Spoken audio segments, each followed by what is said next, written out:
শ্রোতা, আসসালামু আলাইকুম। আপনাদেরকে আমার সাথে এই পরিবেশ দেখার জন্য আমি আমন্ত্রণ জানাচ্ছি। দেখেন কত সুন্দর পরিবেশ। ফেনী জেলার নিষ্কালিয়াপুর বল্লার মুখ বেরিবাদ, এটা হলো আমাদের বাংলাদেশের অংশ। খুব সুন্দর। দেখেন আমি পুরোটা দিন এখানে আজকে কাটানোর চেষ্টা করতেছি, বৃষ্টি ভিজেও। পরিবেশগুলো খুবই সুন্দর। প্রিয় দর্শক শ্রোতা, আপনারা দেখেন, সুন্দর করে দেখো ভাই, সুন্দর পরিবেশ। দর্শক শ্রোতা দেখেন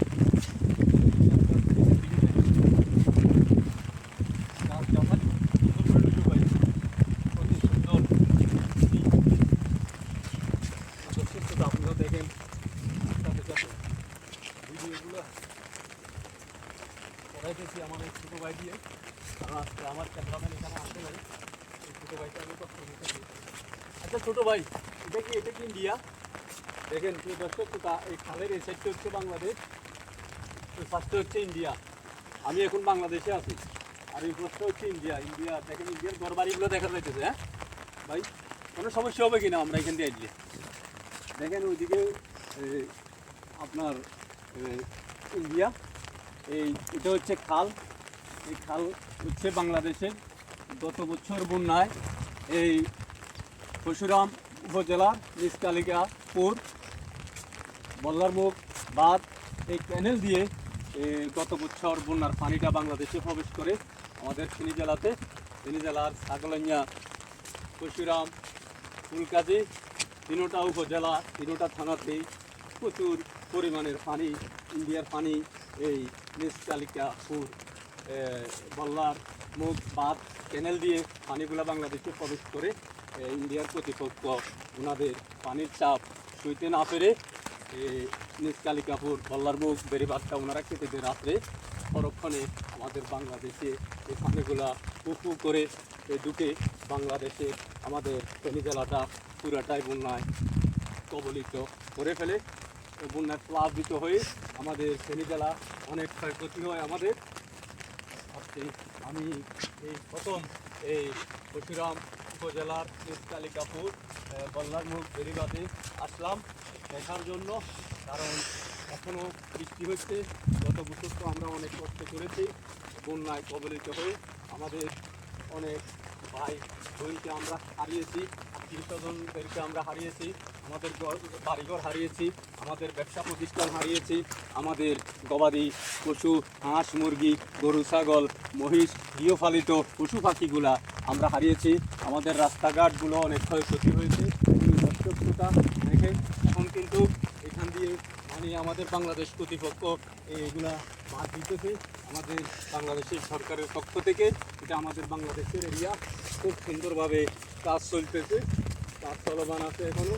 প্রিয় দর্শক শ্রোতা, আপনারা দেখেন, আপনাদেরকে দেখানোর চেষ্টা করতেছি।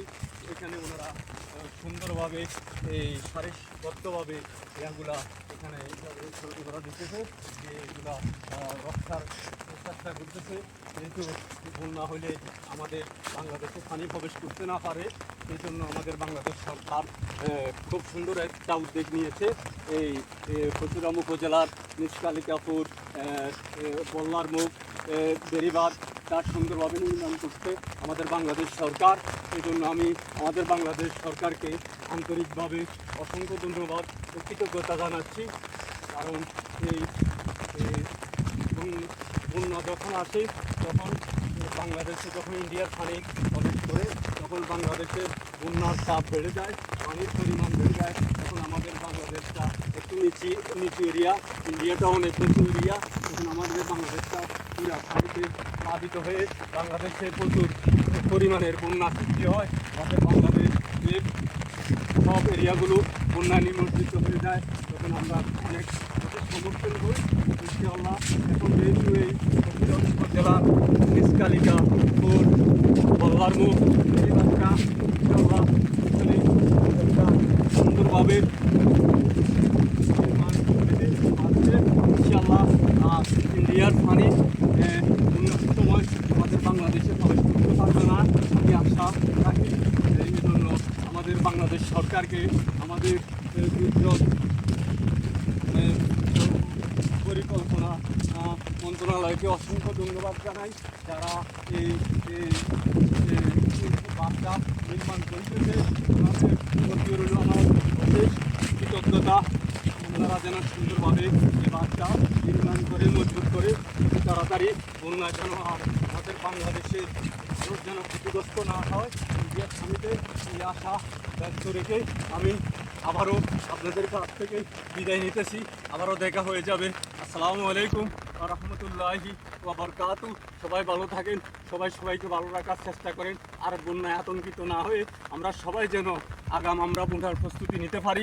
আমাদের প্রত্যেকের হাতের কাছে যেন আমরা আমাদের নিত্য প্রয়োজনীয় জিনিসগুলো আমরা রাখতে পারি, বিশেষ করে শুকনো খাদ্য এবং আমাদের পোশাক আশাক, আমাদের বাসস্থানগুলো যেন আমরা উঁচু এরিয়াতে বা আমাদের যে আশ্রয়স্থলগুলো আছে, আশ্রয় কেন্দ্রগুলো আছে গভর্নমেন্ট থেকে, এখানে যেন আমরা আগাম প্রস্তুতি নিয়ে থাকি, আমরা এগুলা সম্পর্কে কিছু জ্ঞান নিয়ে থাকি।